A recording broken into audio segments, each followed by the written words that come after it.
Hey, good morning, everybody. Psalm 126 today.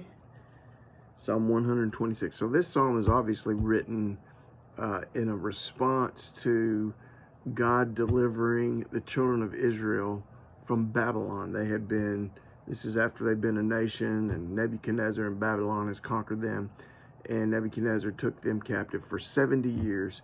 They spent there in Babylon until I can't remember if it was Cyrus or Darius that uh, from the Medo-Persian Empire that set them free.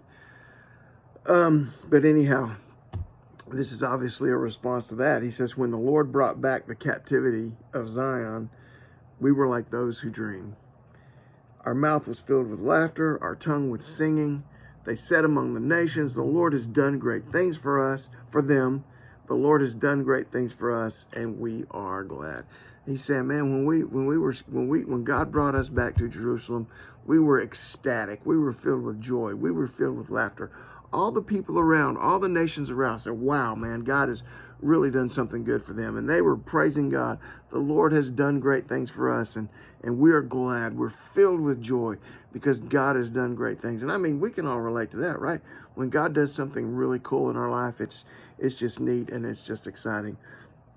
The next verse is a little difficult to understand, I think, but it's a reminder and it shifts gears in the psalm.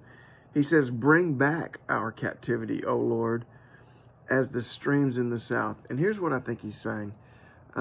This idea of the streams in the south of Judea was a barren district, and there was a season where it was very dry and it was very barren.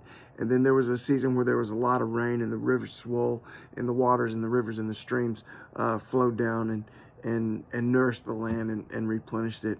And sometimes, and I think what he's saying here is he's saying, God, we've gotten a little complacent. It's been a while since you delivered us. We were ecstatic about that. We were excited about that. And but it's been a long time now, and that's kind of waned away. And we've taken you for granted now, and we've taken your deliverance for granted now. And we need to be restored. Bring back our captivity. We need a new restoration. We need a new, fresh flowing of the river into this barren land. And we get like that, don't we? We go through these cycles, up and down, up and down.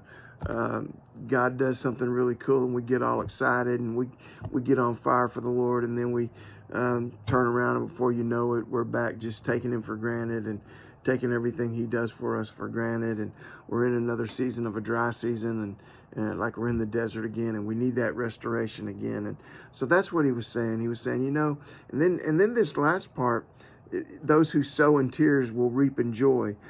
He who continually goes forth weeping, bearing seed for sowing, shall doubtless come again with rejoicing, bringing his sheaves with him. And I think he's tapped onto a real truth here. And he's saying, it's the difficult times that make the good times so sweet. And it's the hard times that make the good times so special. And he's saying it's those desert times that make the times where God is pouring out His blessing upon me something to be ecstatic and just super grateful about. Now, I hate that is a truth, but it really is. So he says, going forth weeping, bearing his seed for sowing, will come again rejoicing. The weeping leads to rejoicing. The night leads to a morning. Restore us again. I don't know where you are in this cycle. I don't know if you're in a desert time.